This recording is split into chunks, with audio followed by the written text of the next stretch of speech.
Good morning, my dear students. Today I will discuss about the structure of atom. आज हम लोग class 9th के lesson number 4 structure of atom पर discuss करेंगे। जैसा कि हम लोग ऑलरेडी जानते हैं कि matter is made up of smallest particles. Matter is made up of smallest particles, ठीक, which can contain property of that matter, like element that smallest particles is known as atom. Matter smallest particle से बना होता है जिसको हम atom कहते हैं। Atom में एक्सिस्ट इन इंडिपेंडेंटली और नॉट। एटम जो है कि स्वतंत्र रूप से भी रह सकता है और स्वतंत्र रूप से नहीं भी रह सकता है, ठीक है ना। But it take part in every chemical reaction, लेकिन यह प्रत्येक केमिकल रिएक्शन में भाग लेता है। तो एटम क्या है भाई? तो यह स्मॉलेस्ट पार्टिकल है, मैटर का स्मॉलेस्ट पार्टिकल है, जो कि every atom contain same property of that matter और एलिमेंट। जिस मैटर या जिस एलिमेंट का वह स्मॉलेस्ट पार्टिकल होता है, एटम होता है, वह उसकी प्रॉपर्टी को कंटेन करता है। कह रहा है कि इट में एक्सिस्ट इन फ्री इंडिपेंडेंटली, ये स्वतंत्र भी पाया जाता है, आर नॉट, और स्वतंत्र नहीं भी रह सकता है। But it can take part in every chemical reaction, लेकिन यह प्रत्येक केमिकल रिएक्शन में पार्टिसिपेट करता है, ठीक है ना। अब एटम के बारे में डाल्टन्स थ्योरी आप लोग पढ़े। डाल्टन्स के according atom is individual. Atom को हम डिवाइड नहीं कर सकते हैं, बट मॉडर्न थ्योरी, ठीक, prove that atom is undergo division. Atom को हम डिवाइड कर सकते हैं। एटम को क्या कर सकते हैं हम? एटम को हम डिवाइड कर सकते हैं, ठीक है ना। तो इंडिविजुअल नहीं होता है, एटम डिवाइड होता है। तो एटम को जो डिविजुअल थियरी है वो रफली क्या जो है कि कंसेप्ट प्रोवाइड करती है। तो ध्यान देते हैं, तो मॉडर्न थियरी के बेस पर यह जो है कि कंसीडर किया गया है कि atom is a spherical minor particles.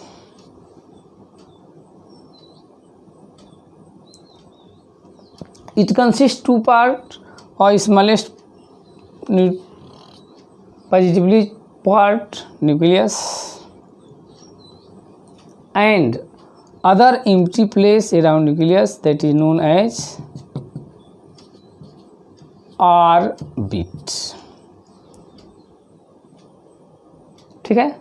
तो मॉडर्न थियरी के बेस पर यह पाया गया कि एटम डिवाइड होता है और इसके दो मेन पार्ट होते हैं।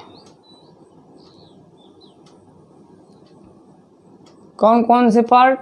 तो एक स्मॉलेस्ट पॉजिटिव पार्ट जो कि एटम के सेंटर में प्रेजेंट रहता है, उसको हम न्यूक्लियस बोलते हैं।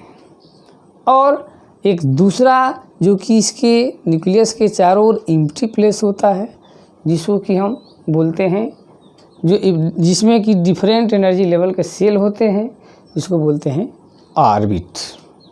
तो मॉडर्न थ्योरी के बेस पर एटम को दो part, there are two main part present in atom. कौन कौन सा? एक स्मॉलेस्ट पॉजिटिवली पार्ट न्यूक्लियस और second the empty place around nucleus. हो गया 2 पार्ट। और मॉडर्न कंसेप्ट में ये भी पाया गया कि एटम में 3 फंडामेंटल पार्टिकल्स प्रेजेंट रहते हैं। कौन कौन? तो इलेक्ट्रॉन, प्रोटॉन, न्यूट्रॉन। 2 प्लेस होता है, एक पॉजिटिवली न्यूक्लियस और second empty place around nucleus. And 3 fundamental particles present in atom. कौन कौन से पार्टिकल्स भाई? इलेक्ट्रॉन नेगेटिव चार्ज होता है, प्रोटॉन पॉजिटिव चार्ज होता है और न्यूट्रॉन नो चार्ज होता है। इन 3 फंडामेंटल पार्टिकल्स में proton and neutron present in nucleus. Proton और न्यूट्रॉन न्यूक्लियस में प्रेजेंट रहते हैं, while the negatively charged particles electron revolve in the orbit। और नेगेटिवली चार्ज जो पार्टिकल इलेक्ट्रॉन होता है इस ऑर्बिट में रिवॉल्व करता है। क्लियर हो गया? 2 प्लेस हो गए एटम में, न्यूक्लियस एंड एम्प्टी प्लेस, और 3 fundamental particles electron, proton, neutron, in which जिसमें प्रोटॉन और न्यूट्रॉन कहाँ प्रेजेंट रहता है? न्यूक्लियस में, और इलेक्ट्रॉन इसके एम्प्टी प्लेस के चारों ओर रिवॉल्व करता है। मॉडर्न कंसेप्ट के बेस पर ये जो है कि आपका प्रूफ हुआ कि एटम डिविजिबल होता है। ठीक है, तो इसमें स्टार्टिंग में इसका जो है कि हिस्ट्री प्रीव्यू क्या है भाई? तो हिस्ट्री प्रीव्यू ये है कि फर्स्ट ऑफ ऑल जब तक कि थॉमसन ये डाल्टन की थ्योरी थी कि एटम इंडिविजुअल होता है, उसके बाद डिस्कवरी हुआ फर्स्ट ऑफ ऑल इलेक्ट्रॉन की। तो ये डिस्कवरी हुई कैसे? इलेक्ट्रॉन की डिस्कवरी हुई जिसमें ये पाया गया कि इलेक्ट्रॉन नेगेटिवली चार्ज पार्टिकल होता है। तो यह क्लियर हो गया कि एटम जो स्मॉलेस्ट पार्टिकल से बना होता है वो नेगेटिवली चार्ज होता है, जिसको हम इलेक्ट्रॉन बोलते हैं।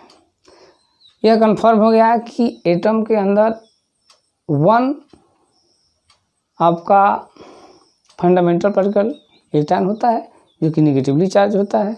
बट ये क्वेश्चन राइज हो गया कि एटम तो न्यूट्रल होता है, यदि इसमें नेगेटिवली चार्ज है इलेक्ट्रॉन तो इसमें पॉजिटिवली चार्ज भी होगा, पॉजिटिव चार्ज भी इसमें प्रेजेंट होगा।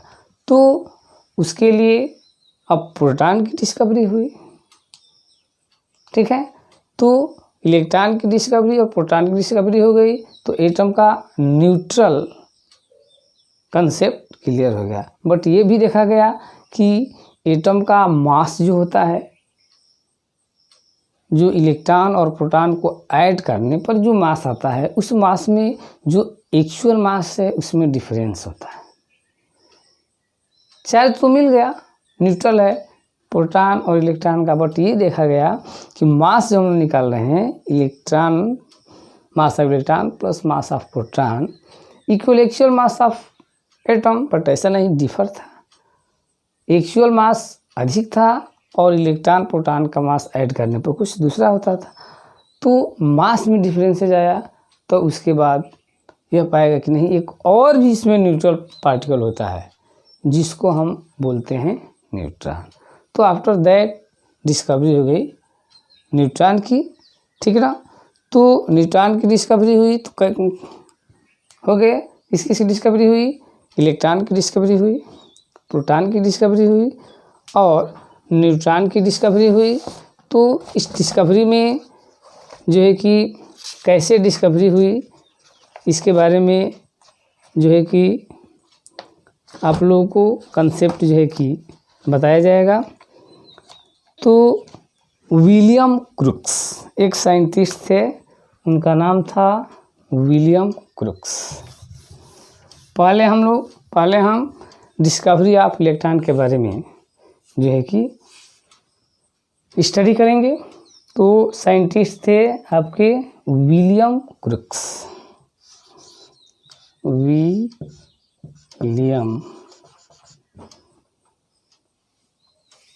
William crooks.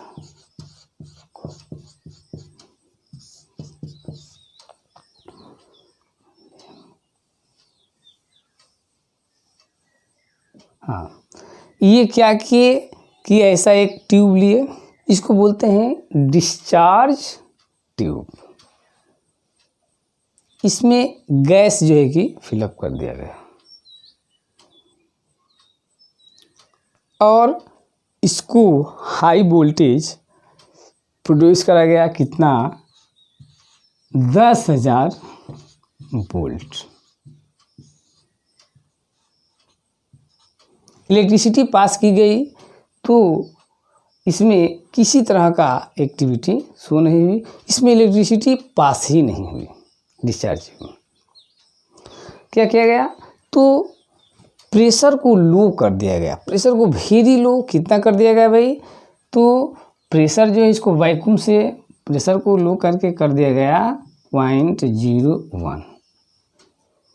तब जाकर के इसमें इलेक्ट्रिक डिस्चार्ज हुआ और यह देखा गया कि इस डिस्चार्ज ट्यूब में 2 मेटल के इलेक्ट्रोड लगा दिए गए, एक इस साइड में और एक इस साइड में। बैटरी के पॉजिटिव टर्मिनल से जोड़ा गया, जिसको हम लोग एनोड बोले, एनोड। आज जो ये हो गया आपका एनोड, आज जिसको नेगेटिव से जोड़ दिया गया उसको बोला गया कैथोड। तो डिस्चार्ज ट्यूब लिया गया, उसमें 2 मेटल के इलेक्ट्रोड, कैथोड और एनोड। कैथोड किसे बोला गया? जो बैटरी के जो नेगेटिव टर्मिनल से जिसको जोड़ दिया गया, जिस प्लेट को हो गया कैथोड, और जिसको पॉजिटिव से जोड़ दिया उसको एनोड हो गया। वैक्यूम करके इसमें प्रेशर 0.01 mmHg कर दिया गया। तो ये देखा गया कि कैथोड से कुछ रे निकलती है और एनोड की तरफ ट्रेवल करती है। क्या होता है? कैथोड से कुछ रे निकलती है और एनोड की ओर ट्रेवल करती है। दैट रे is known as cathode ray. इस रे को कैथोड रे कहा गया। ठीक ना? क्या कहा गया? Cathode ray. अब इस रे की कुछ प्रॉपर्टी होती है जिसको थॉमसन ने स्टडी किया और बताया क्या प्रॉपर्टी होती है कि अब कहा कि when electric discharge in a discharge tube at 10,000 volt and 0.01 mmHg pressure pass a ray is originated from cathode and travel to anode. That ray is known as cathode ray। वो क्या बताए कि जब हम डिस्चार्ज ट्यूब में 10,000 volt पर electric discharge करते हैं और प्रेशर इतना करते हैं तो कैथोड से एक रे ओरिजिनेट होती है, एनोड की हो जाती है। इस रे को बोलते हैं हम कैथोड रे। ठीक है, प्रॉपर्टी क्या होती है भाई? तो फर्स्ट प्रॉपर्टी ये है कि कैथोड रे ट्रेवल करती है कहाँ से? कैथोड टू एनोड फर्स्ट, और ये स्ट्रेट लाइन में ट्रेवल करती है। कैसे ट्रेवल करती है? स्ट्रेट लाइन में। तो कैसे? इसके रास्ते में कोई भी ऑब्जेक्ट हम रख देते हैं तो उसका शैडो बनाती है। इसे रख दिया गया तो इसका शैडो यहाँ बन रहा है। तो कैथोड रे क्या करती है? अपने रास्ते में कोई भी ऑब्जेक्ट रखने पर शैडो बनाती है सामने वाली वॉल पर। तो ये प्रूफ होता है कि कैथोड रे स्ट्रेट लाइन में ट्रेवल करती है। फर्स्ट प्रॉपर्टी क्या करती है? ये स्ट्रेट लाइन में ट्रेवल करती है। सेकंड, इसके रास्ते में यदि लाइट ऑब्जेक्ट रख दिया जाए जैसे व्हील या तो उसको रोटेट कराती है, उसको घुमा देती है। क्या करती है? रोटेट कराती है, जिससे कि प्रूफ होता है कि जो कैथोड रे है वो मास पार्टिकल से बनी होती है। मीन्स इसमें काइनेटिक एनर्जी कंटेन करती है, तभी तो उसको मूव करा रही है, मतलब ये मास पार्टिकल से बनी होती है। थर्ड, अब इसको हम इलेक्ट्रिक और मैग्नेटिक फील्ड में पास करते हैं, अप्लाई कर देते हैं डिस्चार्ज ट्यूब पर इलेक्ट्रिक फील्ड और मैग्नेटिक फील्ड, तो यह रे पॉजिटिव प्लेट की ओर मुड़ जाती है। ध्यान दीजिए, कह रहा है कि थर्ड नंबर में कि जब हम डिस्चार्ज ट्यूब में जब रे ये ओरिजिनेट होती है तो हम दो फील्ड क्रिएट कर देते हैं, मैग्नेटिक फील्ड और इलेक्ट्रिक फील्ड। तो यह रे क्या होती है, जो पॉजिटिव प्लेट है उस तरह झुक जाती है, रिफ्लेक्ट होती है। तो ये प्रूफ करती है, क्या प्रूफ करती है, कि यह निगेटिवली चार्ज्ड होती है। ठीक है ना, ये हो जाएगा आपका फोर्थ। ये मैटर को पेनिट्रेट करती है, मीन्स इसमें वेलोसिटी भी होता है। ठीक है ना, मैटर क्या करती है, पेनिट्रेट कर देती है। तो ये प्रूफ करती है कि इसमें वेलोसिटी भी होता है, और इसमें इसका जो मास होता है, मास E/m का रेशियो हमेशा जो है कि आता है 1.67 इंटू 10⁻11। तो ये प्रॉपर्टी हो जाते हैं आपका कैथोड रे का, इतनी प्रॉपर्टी हो गई। ठीक, अब थॉमसन इस रे को स्टडी किए, पहले तो इसका प्रॉपर्टी बता दिए और इसके बाद इस रे का स्टडी किए और फॉलोइंग कंक्लूजन पर दिए। इनका कंक्लूजन नंबर 1 था फर्स्ट, कि जो कैथोड रे है निगेटिवली चार्ज पार्टिकल से फॉर्म होती है। Cathode ray is made by negatively charge particles, उस that is called electron. First conclusion है कि cathode ray is made by negatively charge particles that is known as electron. क्या बताए Thompson, ये बताए कि जो ये कैथोड रे होती है वो किससे बनी होती है, निगेटिवली चार्ज पार्टिकल से, जिसको हम इलेक्ट्रॉन बोलते हैं। अब कह रहा है कि सेकेंड नंबर में कि all electron is integral number present in every atom. जितने भी इलेक्ट्रॉन होते हैं सभी एटम में इंटीग्रल नंबर में होते हैं, means 1 2 3 4 5 integral number, whole number में किसी भी एटम में इलेक्ट्रॉन प्रेजेंट रहते हैं। ये नहीं कि फ्रैक्शनल और डेसिमल में नहीं कि 1.5 इलेक्ट्रॉन 2.3 इलेक्ट्रॉन 9.8, ऐसे नहीं, इंटीग्रल नंबर में रहते हैं। और इनका इलेक्ट्रॉन का थर्ड नंबर जो मास होता है डेफिनिट होता है, सेम होता है।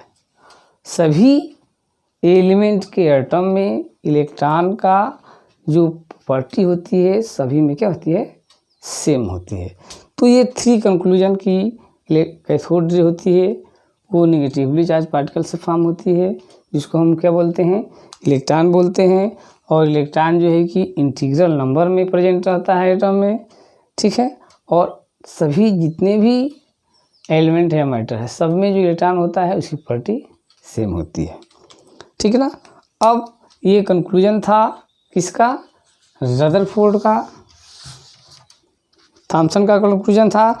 अब प्रॉपर्टी ऑफ इलेक्ट्रॉन, इलेक्ट्रॉन की क्या क्या प्रॉपर्टी होती है, तो प्रॉपर्टीज ऑफ इलेक्ट्रॉन, इलेक्ट्रॉन की क्या प्रॉपर्टी होती है हम लोग ध्यान देते हैं। तो फर्स्ट प्रॉपर्टी कह रहा है कि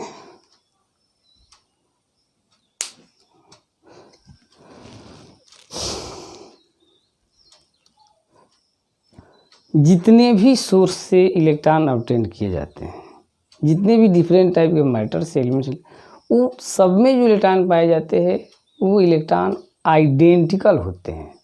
means electron is fundamental particle of all element और ऑल मैटर। इलेक्ट्रॉन सभी एलिमेंट और सभी मैटर का फंडामेंटल पार्टिकल होता है और इसका शेप साइज इक्वल होता है। सभी मैटर में जो पाया जाने वाला नेगेटिवली चार्ज पार्टिकल इलेक्ट्रॉन है वो शेप साइज और प्रॉपर्टी में सेम होता है। फर्स्ट और सेकेंड, सभी एटम जितने भी एलिमेंट है उस सभी एलिमेंट के एटम इलेक्ट्रॉन कंटेन करते हैं, means all the atom consist of electron. Third number, electron acquire negative charge. Electron negative charge acquire करता है कितना, 1.6 इंटू 10⁻⁻19 कूलम। फिक्स चार्ज होता है इलेक्ट्रॉन पर, फिक्स चार्ज होता है कितना, 1.6 into 10⁻⁻19 coulomb. Every electron contain fixed value of negative charge, that is 1.6 into 10⁻⁻19 coulomb हो गया। और mass of electron is equal to 1/1837 times the mass of hydrogen atom. तो इलेक्ट्रॉन का मास हाइड्रोजन एटम के मास की 1/1837 जो कि पार्ट होता है। तो ये हो गया आपका discovery of electron, cathode ray, property of cathode ray, conclusion Thomson का, और इसके बाद इलेक्ट्रॉन की प्रॉपर्टी, ठीक है ना। इसके बाद हम लोग नेक्स्ट वीडियो में पढ़ेंगे डिस्कवरी ऑफ प्रोटॉन। तब तक कि आप लोग इसको स्टडी कीजिए थरोली। यदि आप लोगों को अच्छा लग रहा है तो इस वीडियो को और मेरे चैनल को अपने फ्रेंड और रिलेटिव को भी शेयर कर दीजिए, लाइक करेंगे तो हम अधिक से अधिक जो एनर्जी से आप लोगों को पढ़ाएंगे और आपके जो भी रिलेटिव उन लोगों की प्रॉफिट होगा। यदि इसको उन लोगों को बोल दीजिए कि मेरे चैनल को सब्सक्राइब कर ले, तो सब्सक्राइब करने से क्या, जिस क्वेश्चन ये आता है क्या फ़ायदा है, तो ये फ़ायदा है कि जब भी हम नई चीज़ें इससे रिलेटेड सीरियल वाइज यदि हम चैनल पर लोड करते हैं तो आप लोग नोटिफिकेशन मिल जाएगा और आप लोग ईजिली जो है कि इसको स्टडी कर लेंगे। ठीक, तब तक के लिए इतना ही, धन्यवाद।